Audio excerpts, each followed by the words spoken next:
Добар ден, јас сум Виктор, а вие гледате Просторитет епизода број 5. Многу ми е мило што стигнавме до 5 епизода. Желбата за снимање за работа ми е вратена, така да мислам дека во наредниот период ќе сработиме и ќе снимиме многу интересни и добри епизоди за сите животни фази кои што следуваат. За оние кои што се приклучуваат првпат, Просторитет, Просторитет е потреба за напредок во определен простор. Тој простор е умот, тој простор е домот, тој простор е општеството, тој простор е Македонија. Просторитет како емисија, односно како концепт, стои позади идејата на истражување на сите фази од нашиот живот, започнувајќи од раѓањето. Па така, до сега имаме снимено една епизода, првата епизода за раѓањето, втората епизода за мекици, одма се слават мекици после раѓањето, третата епизода е градењето на карактерот, каде што разговараме со психијатар Лилјана Игњатова. Четвртата епизода е прозборувањето, но во една малку поинтересна и подинамична форма представено. И денеска петата епизода е прозборување втор дел, каде што го споделувам целиот разговор кој што го имав со Сања од Логомотива. Воедно, Логомотива се и поддржувачи на оваа епизода. Логомотива е логопедско друштво, чии соседнички се Сања и Марија. Прекрасно место, прекрасни луѓе кои што ја имаат одбрано вистинската професија за себе и го работат тоа што го сакаат. Така да доколку имате потреба од логопедски услуги, контактирајте ги Логомотива. Нивниот телефонски број ќе биде оставен во описот на ова видео. Дали треба да кажам уште нешто? Секако дополнителни поддржувачи на оваа епизода се Зборци. Зборци е здружение од кое сум јас дел, кое има за цел да создава и промовира нови зборови во македонскиот јазик. Па на некој начин може да се каже дека и минатата епизода Просторитет беше трейлер за тој настан што ќе го организираме со Зборци под Нова година, но не би сакал да откривам многу информација околу тоа, бидејќи се уште не е точно дефиниран денот, датумот, концептот и останати, но ако ве интересира може да прочитате малку повеќе за психоанализа и јазик, за Лакан. Има неколку инсерти од него на минатото видео, да изгледате неколку видеа за да имате повеќе познавање, бидејќи не дека јас го знаев ова многу долго време, јас дознав за туку првпат слушнав за символниот порук и неговото значење од мој драг пријател Суфле, кој што можам да кажам дека беше инспирација за минатата епизода. Така да поздрав и до Суфле.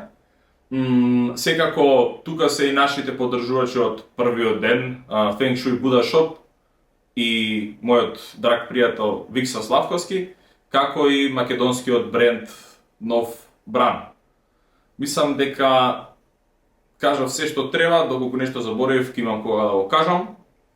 Гледајте наредната епизода, односно гледајте новата епизода на Просторитет, поред број 5, каде што продолжуваме од она прашање што го поставив на минатата епизода, како прозборувам без да знаеме збуката, и од таму имате можност да го следите целиот разговор кој што го имавме со Сања. Фала ви на поддршката до сега, фала ви на прекрасните коментари. Многу ми значи и многу ми е драго дека успеавме да стигнеме до пета епизода и уште подраго ми е што многу силно ми е вратена желбата за снимање за работа и останато, така да во наредниот период мислам дека ќе снимеме доста интересни материјали. Уживајте, дечки. Поздрав.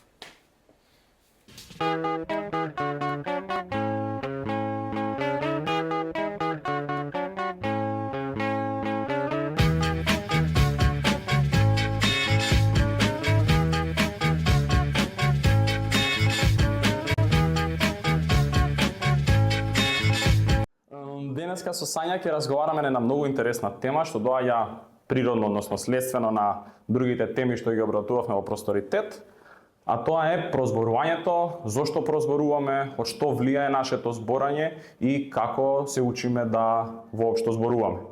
Сања, зошто прозборуваме пред да ја научиме азбуката? Краткиот одговор би рекла дека е благодарение на нашата средина со која што сме обкружени и благодарение на човечкиот говор со кој што сме обкружени.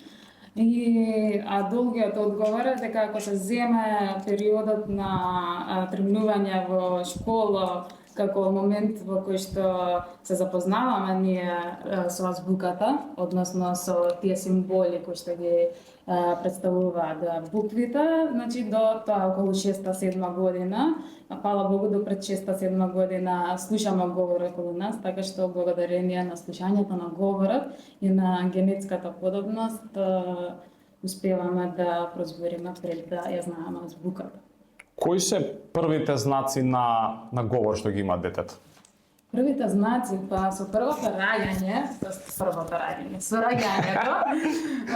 раѓањето, всушност детето со првото вдишување го пушта првиот крик, односно првиот плач. Првиот глас, така? Првиот глас, да, тоа е како некој не диференциран плач кој што покажува во почетокот било каква некомфортност. Може тоа да биде глад, може да му биде ладно на детето, може да му биде топло.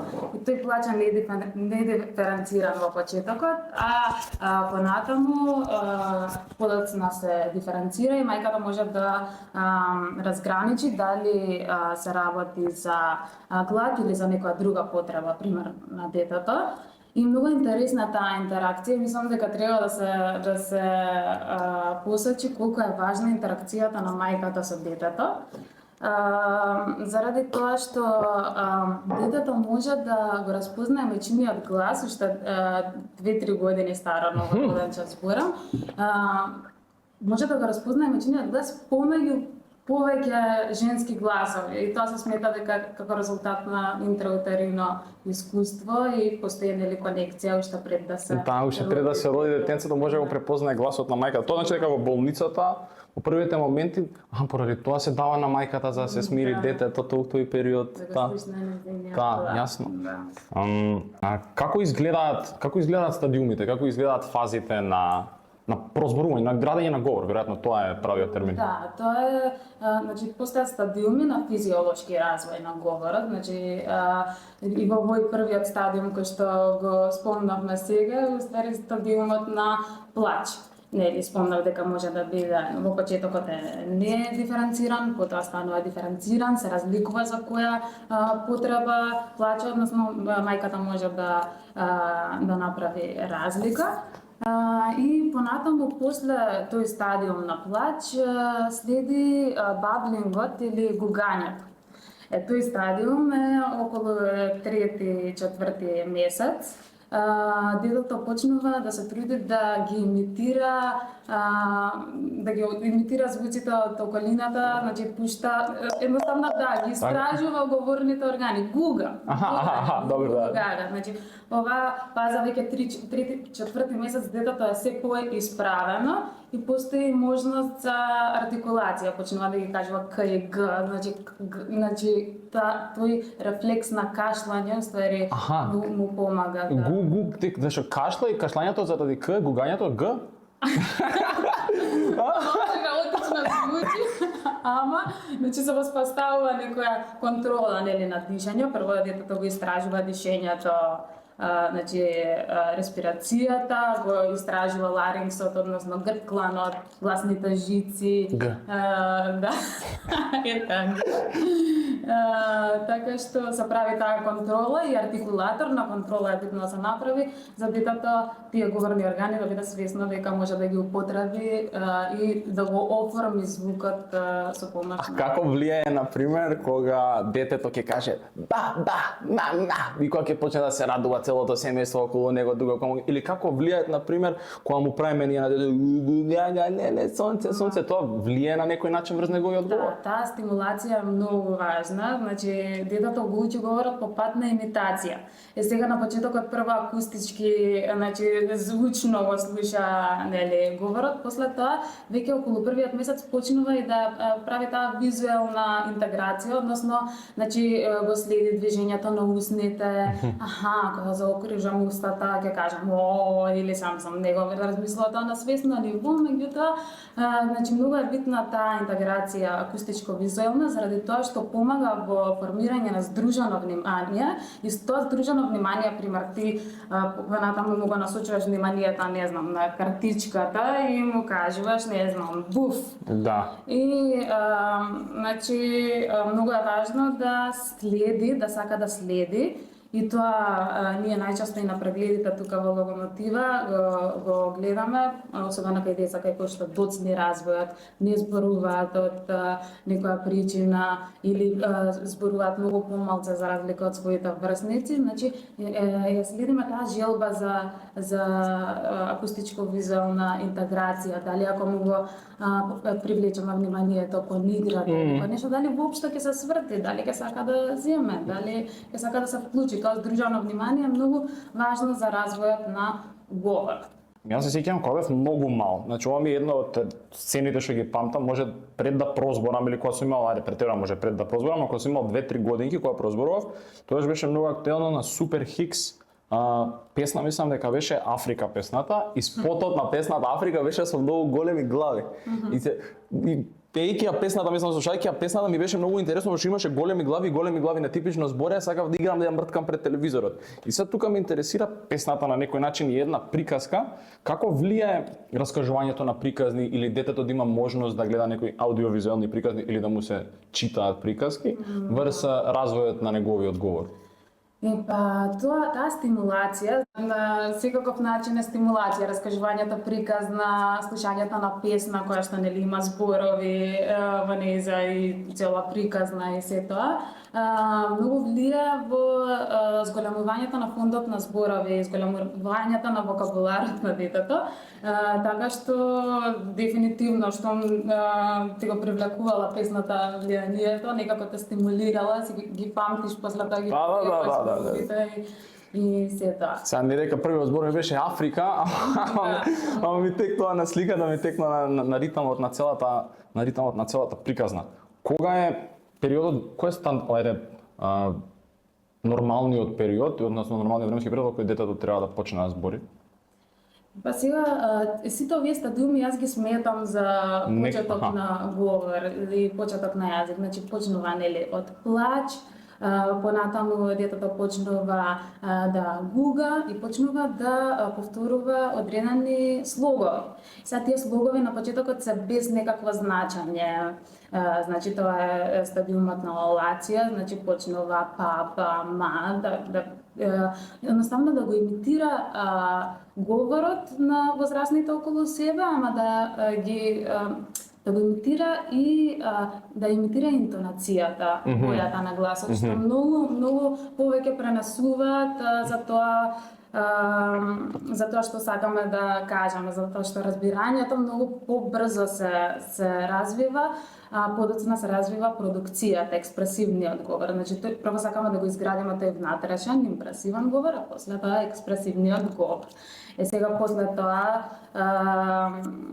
доаѓа во фаза кај што така со удвоени слогови веќе го побрзува зборот со значењата, например мама, тато, пак се неки удвоени мама, тата, удвоени слогови со кои што детето прво ги учи заради тоа што може само да каже мама и има реакција, се појавува. Тато, личноста се појавува и тоа се првите зборови кои што ги учи, а понатаму учи да реагира и на своето име, меѓу првите зборови кои што се учат е зборот не ова, не тоа. На забраните се дадат.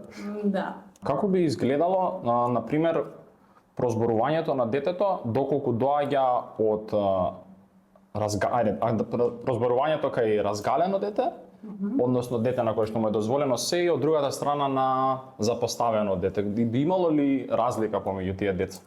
Па и таа презаситаност на децата и таа запоставеност на децата, тоа се две крајности кои што на крај го имаат истиот ефект, односно задоцнат развој на детето.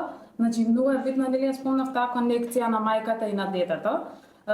Многу е битно, пример еве, кога детето се уште не зборува, плаче, така? Детето плаче, има некоја потреба и мајката, ако долго време не реагира на тој плач, нема да се воспостави врска помеѓу плачот и целта.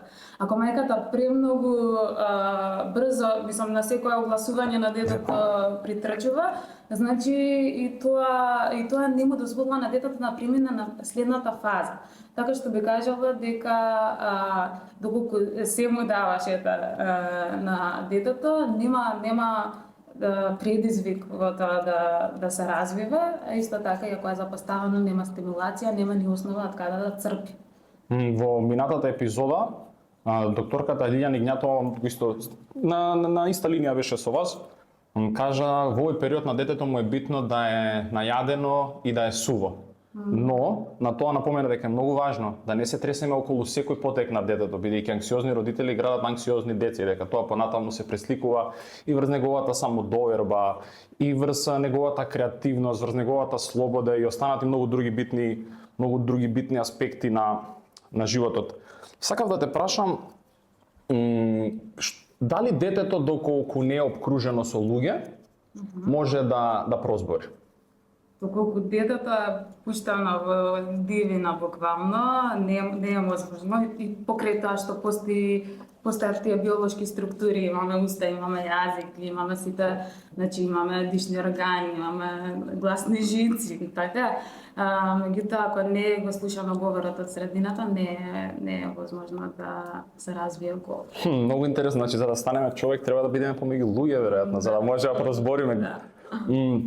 А кога детето се запознава со апстрактните поеми, со концептот на апстракција, кога може да влезе тој? Бидејќи јас со брат ми и сестра ми имаат 10 и 11 години, си правам на сите можни теми муавети. Многу често, не правам муавет, правам им монолог и они ме слушаат и се да. Или им поставувам прашања кај што треба да имаат изградено став на 10 години, например, што би направил ти за градов да е подобар? И сега они веројатно да имаат природа и општество, или мислам дека се вика општество само сега предмет, околу екологија се побрза. Значи Вардар да е чиста, да има повеќе паркови, да имаме повеќе зеленило, да нема толку коли, тантара и така натаму. Но например, кога може за прв пат да почне да се разговара со детето и веќе во друга насока, бидејќи како родители многу често, како зборам кога сум родител, родителите многу често му се обраќаат на детето со јазикот на големите, а се обраќаме на дете.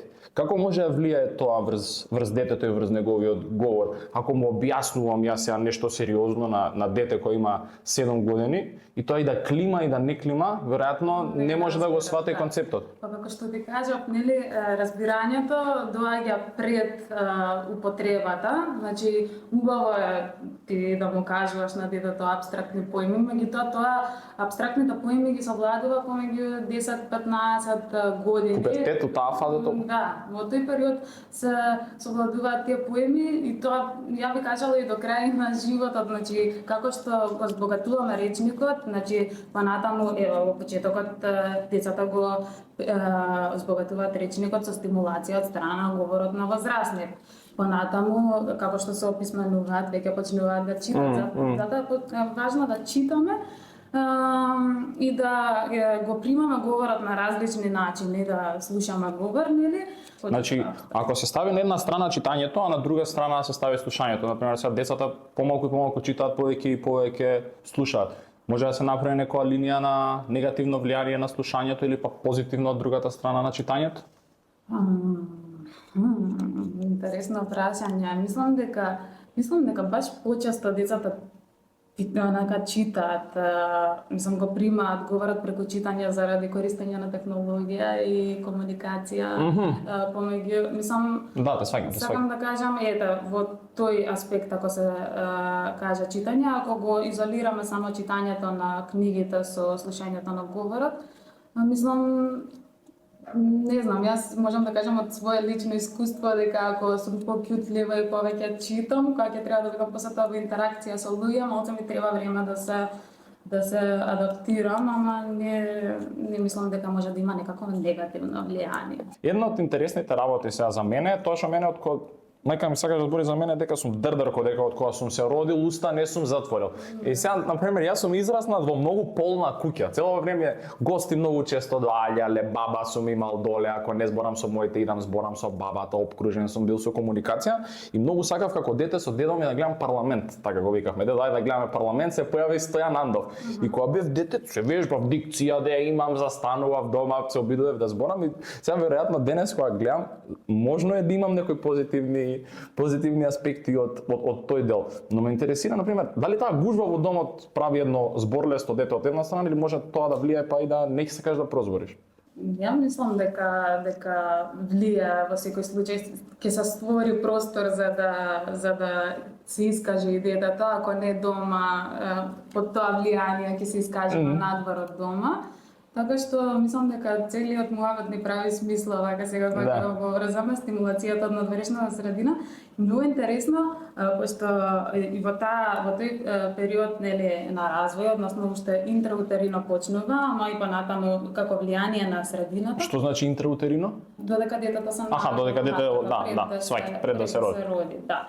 Почнува тој процес на создавање на обвивки на невроните и на невронските врски.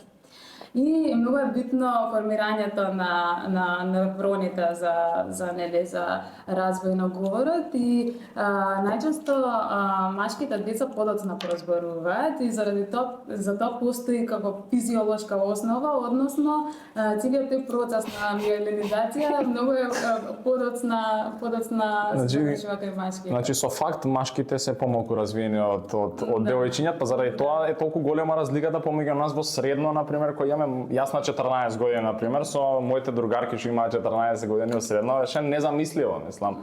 Нивниот начин прво на зборење, на носење, на однесување, споредено со нас, мислам, машките, сеќавам дека у прва година уште мислам дека ми купува фармерки моите фармерки, додека другарки веќе знае што е стил, има некој изграден стил, така да. Многу интересно. Дали во периодот на пубертет, мислам, како во периодот на пубертет доаѓаме ние до мутација? Мислам, тоа ми е многу смешно, бидејќи во еден период, сега почнува летото, зборам вака, ни варира гласот и одеднаш менуваме. Тоа е до кога трае градењето на говорот? Врз гласот, значи гласот е, нели, меѓуизразните средства, зашто ние како логопеди не работиме само на развивање на говор, работиме и на глас. Тоа почесто се работи со возрастни, например, пациенти, зборам за кој што има отстранување на грклан, пареза на гласни жици, значи барање на таа боја на глас и сета. И гркланот како орган е таргет орган на хормони. И заради тоа, заради хормоните и промената во тој период се случуваат тие промени во гласот. Така што да. Многу интересно. Сега ние тука си играме една игра, врткам јас различни типови на животинчиња, ќе треба да ги пополниме. Но ме интересува, јас знам да зборам, јасни ми се и буквите, јасни ми се и животните кои се. Како влијаат овие игри врз децата? Не сам се оваа игра е вака, има овчичка, има игуана, има чинчила, добре, ја не го знаем. Алпака и така натаму, како влијае ова за детенцата и за неговата глава? Па постојат исто така фази на развој на играта и тие фази значи се движат од некоја функционална игра до символичка игра. И сега таа игра на почетокот е повеќе може да биде недиференцирана, што значи тоа? Значи практично да кажеме, недиференцирана игра, детето фаќа предмети, само го тресе или некој животинче плишано, па го стиска, значи не ја прави таа функција која што играчката ја има за правење. Значи тоа не диференцирани акти некои се. Понатаму почнуваат диференцирани акти, например тоа на едноставно топка, фрла топка, значи пушта да се тркала. И таа игра повеќе се базира на акција-реакција. Ако го пуштам топчето по, не знам, лизгалка, ќе стигне до тук. Да, и толку е играта. И понатаму има исто така во таа едноставна игра, фаза кај што децата, не знам, изграда на кула од коцки, некоја поголемо дете е изградило, ова зима и само Ја прави лов, растура, да. и истура кутија, само и тоа е.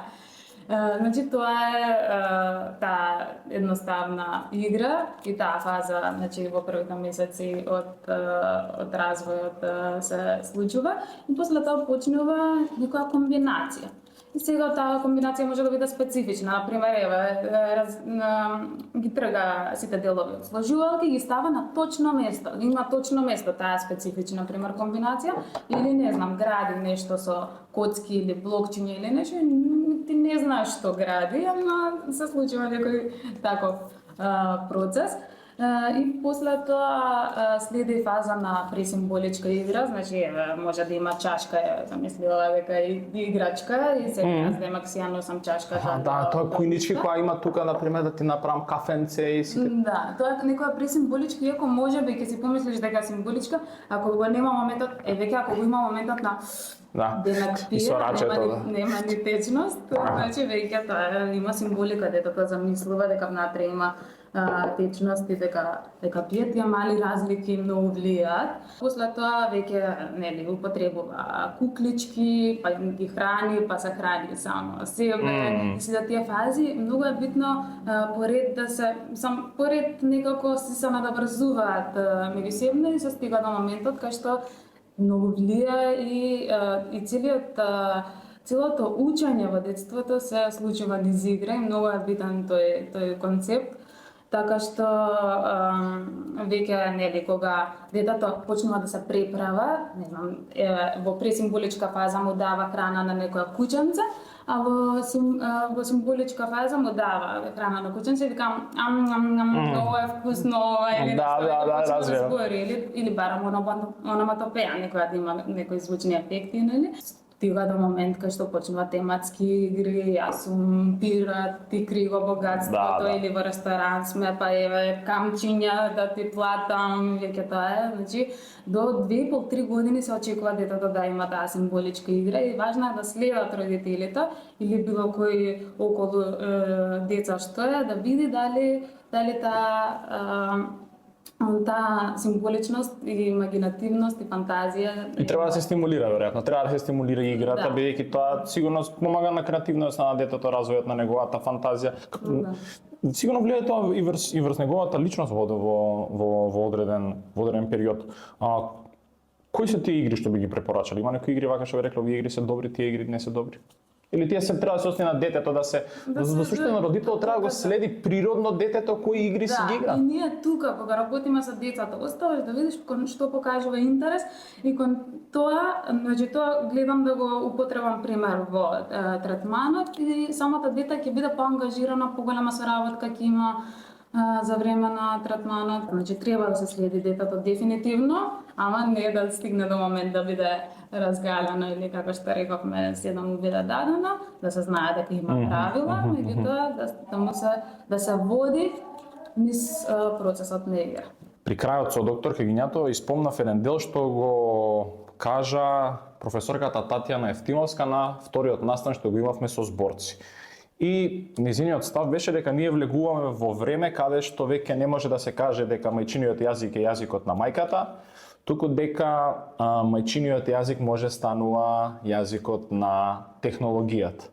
Какво е влијанието на технологијата врз основа на формирањето на говорот и дали имате некои податоци дека децата сега со користењето на телефони покасно прозборуваат или имаат посериозни проблеми со формирањето на говор него што било тоа вообичаено претходно? Формирањето на тој говорен модел или мајчин јазик е до втората година. Значи детето што го учи јазикот до втората година, значи тој јазик што го учи, тој му е мајчин јазик. Сега постојат препораки дека пред втората година не треба да има детето пристап до екрани. Значи ама го знаеме влијанието на таа екранизација. Добар збор екранизација, ми се свија. Да, значи насекаде околу нас не е тоа само телефони, таблети, значи телевизори. Нас на факултет научаа дека кога детето, значи се гледа времето кое што детето го поминува, ако мора веќе да го поминува пред екрани, И треба по 3 од тоа време да има моторна физичка активност и вистинска интеракција. Така што пак се надоврзуваме на истото, значи не може детето секако има влијание од тоа што го гледа, меѓутоа нема доволно ангажираност, нема интеракција, значи впива, а ништо не одговара, кликот те разбирам. Не е доволен одговор. Те разбирам, а сега ми сакал да одиме малце во негативниот аспект на говорот. Се не е негативно, веројатно и тоа е природно да имаме проблеми со говорот. Јас, например, до пето оделение не можев да кажам Л, викав Л. Но почнаваме зафркаваат Л и одлучив еден ден сега дека ја ќе прозборам и дека ќе зборам течно. И, например, можев да кажам во Александар, ќе го кажев лесно, ама лав, викав лов. Да, па има разлика од лото во ла, ло, лу или ле. Знаеш? И решив еден ден, сега ќе пробувам цел ден и останав во соба л, ле,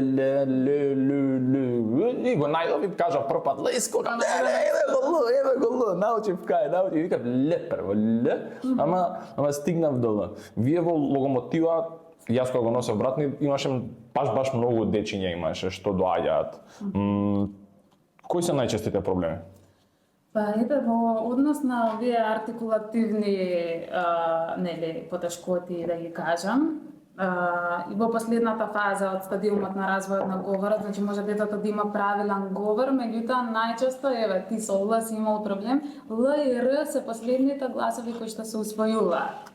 Стварно? Да, најкомплексни се и Л е предуслов за Р да се каже, ева ти си можел Р да кажеш, ето во ла, ло, лу не си можел да кажеш. Затоа има многу луѓе и Л и Р им се врзани. Да, и Л и Р да не можат да кажат, значи затоа секогаш кога ќе прво се поминува Л, да се совлада, заради тоа што на истото место се поставува јазикот, само што сакаме вибрација дополнително.